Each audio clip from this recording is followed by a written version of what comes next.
अहमदुहु व नसल्ली अला रसूलिल करीम अम्मा बाद बिस्मिल्लाहिर्रहमानिर्रहीम अस्सलामु अलैकुम व रहमतुल्लाहि व बरकातुहू।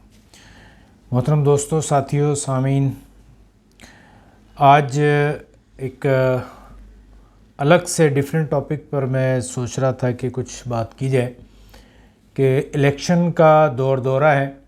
हमारे पास बल्दियाती इलेक्शंस हो भी रहे हैं, कुछ जगहों पर हो गए हैं, कुछ शेड्यूल्ड हैं, और इसके साथ साथ जो है वो कौमी असम्बली के इलेक्शंस पंजाब में अभी हुए हैं और फिर मुतवक्का है कि अनकरीब नए दोबारा जो है वो वोट भी हों। तो उस हवाले से मैं सोच रहा था कि कुछ चीज़ें डिस्कस कर ली जाएँ। आज के इस सेशन में हम बात करेंगे कि वोट की अहमियत क्या है, वोट किसको देना चाहिए, यानी हम अपने मेंबर को किस तरह से सेलेक्ट करें कि हम उसे वोट दें, कौन हमारे वोट का अहल है या नहीं है। उसके बाद मेंबर की खसूसियात भी हम आज ही डिस्कस करेंगे। वोट देने का तरीका कुछ थोड़ी सी इस पर भी मैं बात करूंगा, क्योंकि अक्सर लोग जो हैं वो जब वोट देने जाते हैं तो फिर वोट जो है वो ख़राब हो जाता है, तो उससे एक बड़ा नुकसान भी होता है। और फिर उसके बाद जो है वो ये कि मेंबर जो होता है, जो कि इलेक्शन में खड़ा है, जो कैंडिडेट है, उसके हवाले से उसकी कुछ ज़िम्मेदारियां जो हैं वो पोलिंग वाले दिन और उसके बाद जो उसकी ज़िम्मेदारियां हैं उस हवाले से भी कुछ बातचीत करेंगे। तो ये 3-4 टॉपिक हैं जो आज के इस सेशन में हम डिस्कस करेंगे। नंबर 1, वोट की अहमियत। तो सबसे पहले जो हमारे यहाँ एक सवाल उठता है वोट की शरई हैसियत, कि वोट की शरई हैसियत क्या है। उस पर एक बहुत लंबी जो है वो बहस है। मुख्तलिफ़ मकातब फ़िक्र, मुख्तलिफ़ अहले इल्म जो है वो अपनी मुख्तलिफ़ राय रखते हैं। कुछ लोग कहते हैं कि ये जायज़ है, कुछ कहते हैं वोट इस तरह से जायज़ नहीं है। बहरहाल उस पर हम किसी और सेशन में इंशाल्लाह मैं तफसीली सोच रहा हूँ कि उस पर बात की जाए। लेकिन हम यहाँ सिर्फ ये बात करते हैं कि वोट की अहमियत जो है वो एक वोट हमारे लिए कौमी फरीज़ा है, क्योंकि हमारे यहाँ ये एक सिस्टम जारी है। हम इस जमहूरियत में वोट देते हैं और फिर उससे जो है वो हमारे मेंबर जो हैं वो नुमाइंदे इलेक्ट होते हैं और फिर वो पार्लियामेंट में जाते हैं या यूनियन काउंसिल में जाते हैं और फिर वो अवाम के नुमाइंदे की हैसियत से फिर वो काम भी करते हैं। तो ये एक सिस्टम है, हम इस सिस्टम का हिस्सा हैं, तो इसलिए वोट को कास्ट करना हमारी ज़िम्मेदारी है। हम अगर वोट कास्ट नहीं करेंगे तो ये जहन में रखें कि हो सकता है कि कोई ऐसे लोग जो हैं वो आ जाएं जो मुआशरे के लिए, हमारे लिए बेहतर ना हो। इसलिए हमारा ये फरीज़ा है कि वोट वाले दिन लाजमी आप निकलें, घर से निकलें और जाकर वोट कास्ट करें। अब दूसरा सवाल ये होता है कि वोट किसको दें। तो आप इसके लिए चंद चीज़ें जहन में रखें कि आप मेंबर को अच्छी तरह से जानते हों। आपके मोहल्ले में, आपके इलाके में, आपके इलाके का मेंबर हो, वो जो कैंडिडेट है आप उसको जानते हो, उसके मामलात, उसके माली मामलात भी आपके सामने होने चाहिए, उसके अखलाकी मामलात भी आपके सामने होने चाहिए। आप उसको ना सिर्फ जानते हो बल्कि आप देखें कि वो सोशल एक्टिविटीज़ में कितना पार्टिसिपेट करता है। आपके जो मोहल्ले के जो काम हैं, इलाके के जो काम हैं, लोगों के जो काम हैं वो करता है या नहीं, उनमें वो कितना सरगर्म है। जब लोगों पर मुश्किल आती है, परेशानी होती है, तो वो मेंबर जो है, वो कैंडिडेट जो है वो आपके साथ खड़ा होता है या नहीं होता। नंबर 1 तो ये देखना है कि उसको सोशल एक्टिविटी लोगों के साथ कितनी है।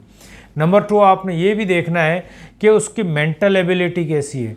यानी कुछ लोग होते हैं जो कि नेगेटिव सोच के मालिक होते हैं, तो ऐसा तो नहीं है, या कोई जो है वो मुआशरे में कोई गलत सरगर्मियों में वो शख्स मुलविस है और फिर इलेक्शन के दिनों में इलेक्शन में खड़ा हो गया और जो है वो वोट मांगने आ जाए, तो क्या हमें उसे वोट देना चाहिए या नहीं।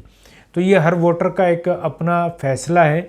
उसको चंद चीज़ें ये जहन में रखनी चाहिए कि वोटर की हैसियत क्या है मुआशरे में, मेंबर की, कैंडिडेट की हैसियत क्या है, वो मुआशरे में लोगों के साथ कैसे मिलता है, लोगों के कामकाज किस तरह से करता है, लोगों के साथ उसके ताल्लुकात कैसे हैं। तो ये अगर आप चीज़ें जहन में रखेंगे तो इंशाअल्लाह ताला हम जो है वो सही फ़ैसला कर पाएंगे। इसके बाद आगे चलते हैं कि वोट देने का तरीक़ाकार। यहाँ एक बड़ा प्रॉब्लम है, लोग वोट तो एक अरसे से दे रहे होते हैं लेकिन फिर भी जो है वो कुछ ऐसी चीज़ें होती हैं जो हमारे जहन में नहीं होती, या हम जाकर जो है वो कुछ ऐसी गलतियाँ जिससे जो है वो वोट ख़राब हो जाता है, तो वो काउंटिंग में नहीं आता। तो ये ख़ुसूसन बल्दियाती इलेक्शंस में जो है वो एक एक वोट की बहुत ज़्यादा अहमियत होती है। तो ये आप चंद चीज़ें ख़ुसूसी तौर पर जहन में रखें कि जब वोट देने के लिए जब जाएं तो अपना ओरिजिनल शनाख्ती कार्ड अपने साथ रखें, क्योंकि गवर्नमेंट इस दफ़ा भी और इससे पहले भी इंतहाई सख्ती कर रही है इस बात पर कि सिवाय ओरिजिनल CNIC के कंप्यूटराइज्ड नेशनल आइडेंटिफिकेशन कार्ड शनाख्ती कार्ड के बगैर वोट कास्ट नहीं होगा। अपना ओरिजिनल कार्ड लेकर जाएं ताकि पोलिंग स्टेशन में जाने के बाद ना आपका टाइम ज़ाया हो, ना किसी और के लिए कोई परेशानी का सबब बने। हाँ, इसमें एक ये रियायत है कि अगर आपका शनाख्ती कार्ड एक्सपायर हो चुका है तब भी जो है वो हम वोट कास्ट कर सकते हैं, यानी एक्सपायर्ड कार्ड पर वोट कास्ट हो सकता है, लेकिन वो भी जब ओरिजिनल होगा। उसके अलावा कोई पासपोर्ट पर या शनाख्ती कार्ड एक्सपायर हो गया, जमा करवा दिया और उसकी स्लिप है तो उस पर वो शनाख्ती कार्ड, ड्राइविंग लाइसेंस पर वोट कास्ट नहीं होगा। वोट कास्ट होने के लिए CNIC का ओरिजिनल होना लाजमी है, एक्सपायर हो तो कोई इशू नहीं है उसमें।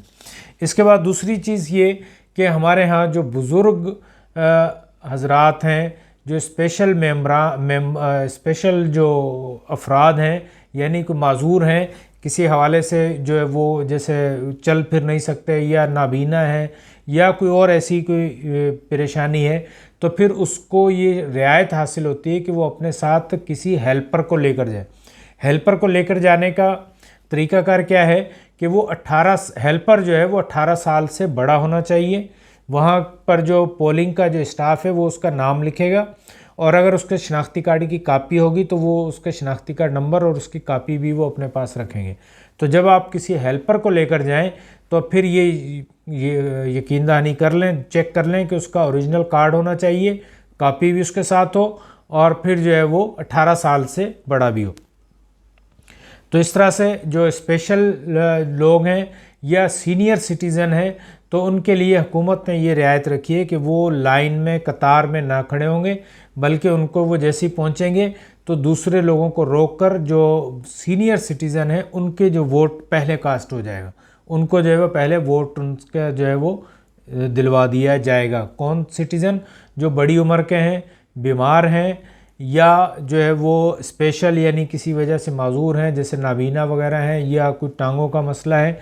और तीसरा जो है वो ख्वाजा सरा जो हैं वो, उनके लिए भी हुकूमत ने ये रियायत रखी है कि वो डायरेक्ट जाकर वोट कास्ट कर लें, लाइन में, क्यू में, कतार में उनको खड़ा होना ज़रूरी नहीं है। और इसके अलावा जब वोट देने के लिए जाएंगे तो ओरिजिनल कार्ड होगा। आप जैसे ही इंटर होंगे तो पहले आप ये देख लें कि आपका वोट किस बूथ में है। उसके लिए ये कि पोलिंग स्टेशन के बाहर ही एक जो है वो पोस्टर लगा होगा, उसमें लिखा होगा कि फ़लाँ सीरियल नंबर से लेकर फ़लाँ तक बूथ नंबर 1 में है, फ़लाँ से फ़लाँ तक बूथ नंबर 2 में है। तो आप अपने जो मुतल्लिका बूथ है उसकी लाइन में खड़े हों। उसके बाद जब आप अंदर जाएंगे तो आपके राइट हाथ पर जो है वो निशान लगाया जाएगा, और फिर आपको जो है वो वोट जो है वो मिलेगा। वो आपका वोटर लिस्ट में नाम चेक किया जाएगा, CNIC चेक करके वोटर लिस्ट में नाम चेक करेंगे, पोलिंग एजेंट उसको वेरीफाई करेंगे। उसके बाद फिर जो APO असिस्टेंट प्रिजाइडिंग ऑफिसर जो होता है वो आपको एक बैलेट पेपर देगा।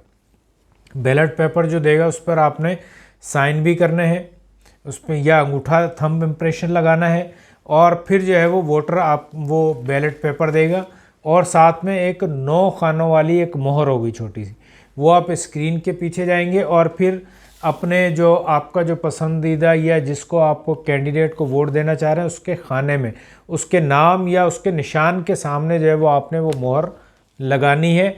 और उसके बाद फिर अपने बैलेट पेपर को, आपका जो वोट है उसको फोल्ड करना है।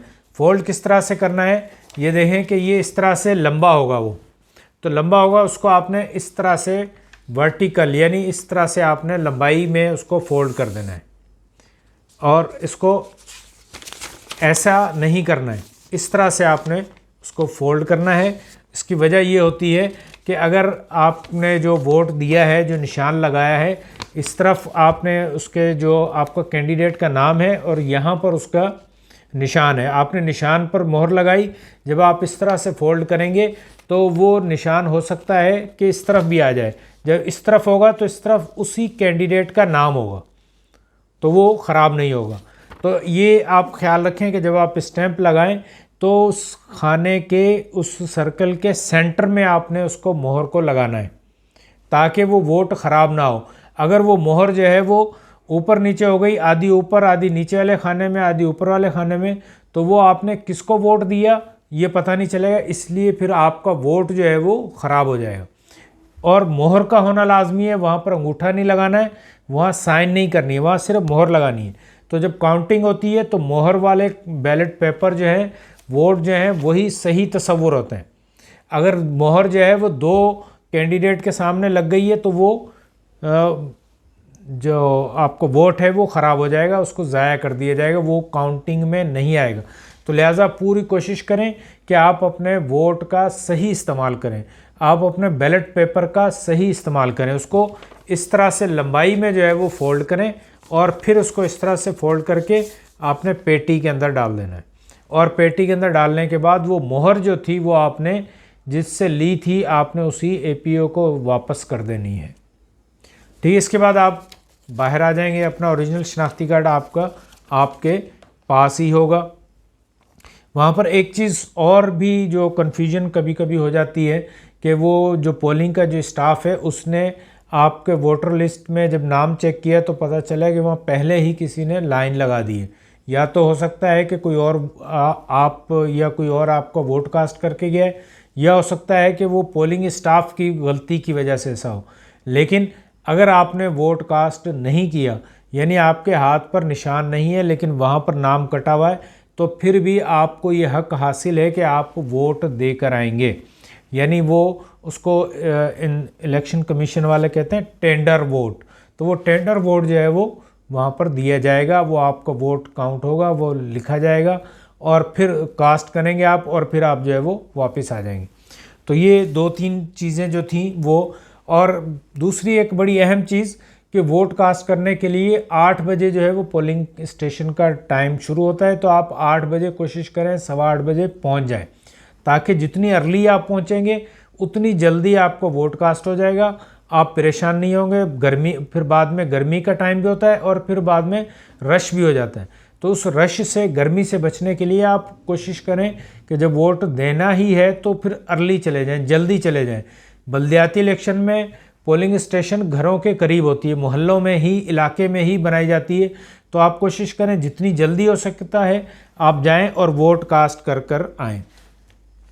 इसके बाद जो हमारा जो 4th टॉपिक था कि जो मेंबरान हैं, जो इलेक्शन में कैंडिडेट हैं, वो उन्होंने क्या करना है। वो उन्होंने एक पोलिंग एजेंट जो है वो अपना इस पोलिंग स्टेशन में बिठाना होता है।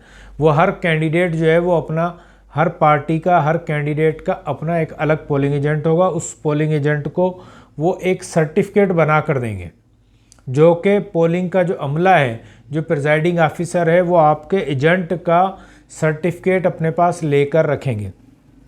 पोलिंग एजेंट को आपने सर्टिफिकेट देना है।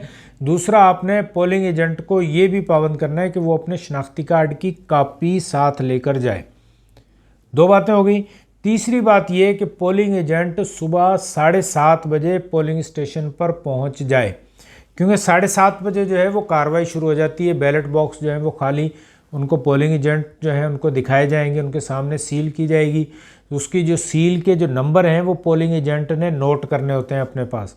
तो इसलिए पोलिंग एजेंट को 7:30 बजे फिक्स जो है वो आप पोलिंग स्टेशन में इंटर करवा दें विद सर्टिफिकेट और विद CNIC की कॉपी। ये 2 चीज़ें उसके पास होना लाजमी है। उसके बाद उसको आप इन्हें समझा देना है कि जब सील लगे तो उस सील के नंबर जो हैं वो अपने पास नोट करें। जैसे ही कोई वोटर आता है तो वो उसको पहचाने भी कोशिश करें, क्योंकि वो इलाके के ही होते हैं, और अपने उनके पास जो लिस्ट होती है उस लिस्ट में उसको चेक करें सीरियल नंबर पे, उसका नाम, उसका शनाख्ती कार्ड नंबर, उसकी तस्वीर, ये सारी चीज़ें चेक करने के बाद जो है उसको ओके करेंगे तो फिर पोलिंग ऑफिसर जो है वो उसको वोट कास्ट करने के लिए आगे भेजेगा। तीसरी एक और चीज़ जो पोलिंग एजेंट की जिम्मेदारी होती है, वो उनको पहचानता भी है वोटर्स को। बाज़ औक़ात ऐसा भी होता है कि वोटर जो है वो एक आ गया है, उसके पास शनाख्ती कार्ड तो ओरिजिनल है लेकिन वो उसका नहीं है, वो किसी और का है। पोलिंग एजेंट उसको जानता है कि ये पोलिंग एजेंट जो है, ये वोटर जो है वो शनाख्ती कार्ड का जो हामिल है वो नहीं है, ये इसके भाई का है या किसी और का हो सकता है। तस्वीर मिलती जुलती है लेकिन इसको हम जानते हैं ये वो नहीं है। पोलिंग एजेंट भी उसको पहचान सकता है या पोलिंग का अमला भी उसको पहचान सकता है। तो ऐसी सूरत में पोलिंग एजेंट जब उसको जानता है कि ये वो नहीं है, ये गलत जो है वो आ गया बंदा, तो वो उस वक्त उसको चैलेंज करेगा। तो उसको चाहिए कि वो चैलेंज करे, क्योंकि अगर वो चैलेंज करता है तो वो उसका वोट जो है वो बच जाएगा और ये धांधली होने से वो बचा सकता है। तो वो उसको चैलेंज करेगा। चैलेंज करने की सूरत में पोलिंग का जो अमला है, प्रिजाइडिंग ऑफिसर है, वो उससे 20 रुपये लेगा, उसकी रसीद देगा उसे। पोलिंग एजेंट प्रिजाइडिंग ऑफिसर से एक रिसिप्ट भी लेगा 20 रुपये की, जो कि चैलेंज करने की फ़ीस है। और साथ में जो है वो पूरा अपना रिकॉर्ड भी जो है वो वहाँ पर देगा। उसके फॉर्म एक होगा प्रिजाइडिंग ऑफिसर के पास, वो वहाँ पर साइन भी करेंगे कौन, पोलिंग एजेंट, कि ये वोट जो है वो हमने चैलेंज किया है, ये बंदा सही नहीं है। तो फिर उसके बाद जो नेक्स्ट काम है वो प्रिजाइडिंग ऑफिसर का है। तो पोलिंग एजेंट उसको ये इस तरह से चैलेंज भी कर सकता है। उसके बाद पोलिंग एजेंट की कुछ और जिम्मेदारियां भी हैं कि उसने अब आखिर तक वहाँ पर बैठे रहना है। कब तक? जब पोलिंग ख़त्म नहीं हो जाती। जब पोलिंग ख़त्म होगी तो उसके सामने वो जो बैलेट बॉक्स हैं उसको दोबारा, उसकी जो खिड़की है उसको बंद करके वहाँ पर भी सील लगेगी। और फिर उसके बाद जब गिनती होगी, काउंटिंग होगी, जब वो पोलिंग स्टेशन का अमला वो बॉक्स खोलकर काउंटिंग करेगा, तो ये पोलिंग एजेंट वहाँ बैठकर उस पोलिंग काउंटिंग के गिनती के अमल को वो देखेगा। ये उसकी जिम्मेदारियों में शामिल है। वो पोलिंग एजेंट वहाँ मौजूद रहेगा, गिनती होगी, उसको देखेगा। देखने के बाद पोलिंग का अमला उसका रिज़ल्ट बनाएगा। वो फॉर्म 11 जो है वो उस पर वो रिज़ल्ट बनेगा। वो फॉर्म 11 पर जब रिज़ल्ट कंप्लीट हो जाएगा, प्रिजाइडिंग ऑफिसर साइन कर देंगे, पोलिंग अमला उस पर साइन करेगा, तो आपका पोलिंग एजेंट जो है वो भी वहाँ पर साइन करेगा। साइन करके उस रिज़ल्ट की कॉपी लेना उसका हक है। वो पोलिंग एजेंट जो है वो उसकी कॉपी लेगा। कॉपी लेने के बाद फिर वो जो है वो पोलिंग स्टेशन से बाहर आ जाएगा। तो ये पोलिंग एजेंट की कुछ जिम्मेदारियां हैं। तो मेंबर जो हजरात हैं, जो कैंडिडेट हजरात हैं, वो अपने पोलिंग एजेंट को ये चीज़ें लाजमी बताएं, समझाएं कि उसकी क्या क्या जिम्मेदारियां हैं। यानी वो किसी भी वोट को चैलेंज भी कर सकता है और वो सुबह 7:30 बजे से लेकर गिनती होने तक और फॉर्म 11 कंप्लीट होकर जब तक उसे मिल नहीं जाता तब तक वो पोलिंग स्टेशन के अंदर ही रहेगा। नंबर ये हो गए पोलिंग एजेंट। एक होता है इलेक्शन एजेंट। इलेक्शन एजेंट क्या होता है कि वो भी कैंडिडेट जो है वो किसी एक फ़र्द को नॉमिनेट करता है कि ये हमारा कैंडिडेट, ये हमारा इलेक्शन एजेंट है। अब वो इलेक्शन एजेंट का काम क्या है? एक तो उसका आरओ से जो है वो सर्टिफिकेट बनेगा। उसका आरओ जो होगा, रिटर्निंग ऑफिसर जो उस इलाके का होगा, कॉन्स्टिट्यूंसी का होगा, वो उसको इलेक्शन एजेंट को एक सर्टिफिकेट बना के देगा। तो वो पोलिंग इलेक्शन एजेंट जो है वो मुख्तलिफ पोलिंग स्टेशंस का जो है वो जाकर विज़िट कर सकता है। वो प्रिजाइडिंग ऑफिसर उसको वो इजाज़त देगा कि आप आकर पोलिंग के अमल को देख लें। तो वो हर कैंडिडेट का या पार्टी का पोलिंग एजेंट के साथ साथ इलेक्शन एजेंट भी होगा। वो अपना सर्टिफिकेट जो है वो प्रिजाइडिंग ऑफिसर को दिखाएगा, लेकिन उससे देगा नहीं, वो दिखाकर फिर अपने पास रखेगा और थोड़ी देर वो वहाँ पे विज़िट करके फिर दूसरी पोलिंग स्टेशन, फिर तीसरी पोलिंग स्टेशन, इस तरह से उसका काम इलेक्शन एजेंट का ये है कि वो मुख्तलिफ पोलिंग्स पर जाकर जो है वो वहाँ पे चेक कर सकता है कि वोटिंग का अमल किस तरह से जारी है, क्या हो रहा है। तो ये कुछ जिम्मेदारियाँ हैं जो कैंडिडेट जो है वो पोलिंग वाले एजेंट ये काम करेगा। इसके साथ ही एक प्रिजाइडिंग ऑफिसर की कुछ उसको कानूनी इख्तियारात भी दिए जाते हैं। वो फर्स्ट क्लास मजिस्ट्रेट का पावर रखता है 3 दिन तक। तो वोटर हजरात और जो कैंडिडेट हैं उनसे मेरी गुजारिश है कि वो अपने मामलात को सही रखें, पोलिंग स्टेशन के इर्द गिर्द के हालात को, मामलात को वो आउट ऑफ कंट्रोल ना जाने दें। यानी कि वहाँ पर कोई शोर शराबा, हंगामा, दंगा मुश्ती, या जाकर जो है वो पोलिंग अमले को जो है वो परेशान करना, या पोलिंग स्टेशन के 100 मीटर के अंदर जो है वो कोई किसी किस्म का कैंप लगा लेना, या वहाँ पर वोटर्स को परेशान करना, उनको जो है वो ये गाइड करना है कि 100 मीटर के अंदर कि आपने हमें वोट देना है, हमें वोट देना है, या किसी को रोकना, या किसी को बाहर ना जाने देना। अगर कोई ऐसी हरकत होगी तो प्रिजाइडिंग ऑफिसर के पास ये इख्तियारात हैं कि वो वहाँ पर इस जो मुजरमाना हरकतें जो करेगा उसे 3 माह की सज़ा सुना सकता है उसी वक्त, और या 10,000 रुपये जुर्माना, या दोनों 10,000 जुर्माना और 3 माह की सज़ा। तो ये जो है वो प्रिजाइडिंग ऑफिसर के इख्तियारात हैं, वो उसी वक्त सज़ा सुना सकता है, और उसी वक्त जो है वो पुलिस को ये आर्डर जारी करेगा प्रिजाइडिंग ऑफिसर के इस शख्स को ले जाके जेल में डाल दिया जाए। तो उसकी जो है वो कोई समरी, कोई ट्रायल वगैरह नहीं होगा, वो डायरेक्ट उसको जेल में डाल दिया जाएगा और उसे सज़ा सुनाई जाएगी। तो लिहाजा जो कैंडिडेट हजरात हैं उनको जो ये ख़ुसूसन इस पर तवज्जो रखनी चाहिए कि अपने वोटर्स को, अपने सपोर्टर्स को पोलिंग स्टेशन से 100 मीटर के फासले से दूर रखें, ताकि पोलिंग स्टेशन के करीब कोई मामलात ऐसे ना हो। और एक और चीज़, जो कैंडिडेट हजरात जो कैंप लगाते हैं, जो पर्चियां बनाकर देते हैं, तो वो उनको चाहिए कि वो पहले पोलिंग स्टेशन से ये राब्ता करके देख लें कि किस सीरियल नंबर से किस सीरियल नंबर तक किस बूथ में है, यानी बूथ 1 में कहाँ कितने वोट होंगे, किस नंबर से किस नंबर तक, बूथ 2 में कितने होंगे, और फिर उनका कैंप जो है वो 100 मीटर दूर होना चाहिए और कुशादा जगह पर होना चाहिए, और वहाँ जो है वो फिर अपने वोटर्स को जो है वो पर्ची बना कर दें। वो वोटर्स जो हैं वो जब वहाँ पहुँचे तो वो पहले पोस्टर को देख के फिर जो है वो पोलिंग स्टेशन में अंदर जाएं।